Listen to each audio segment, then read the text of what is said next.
भाइ तिमीलाई हृदयदेखि नै सलाम छ मन छ मलाई यो भिडियोले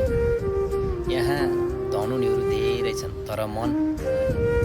सधैँ खुसी रहनु कहिले दुखी नहुनु सधैँ खुसी राख्नुहोस्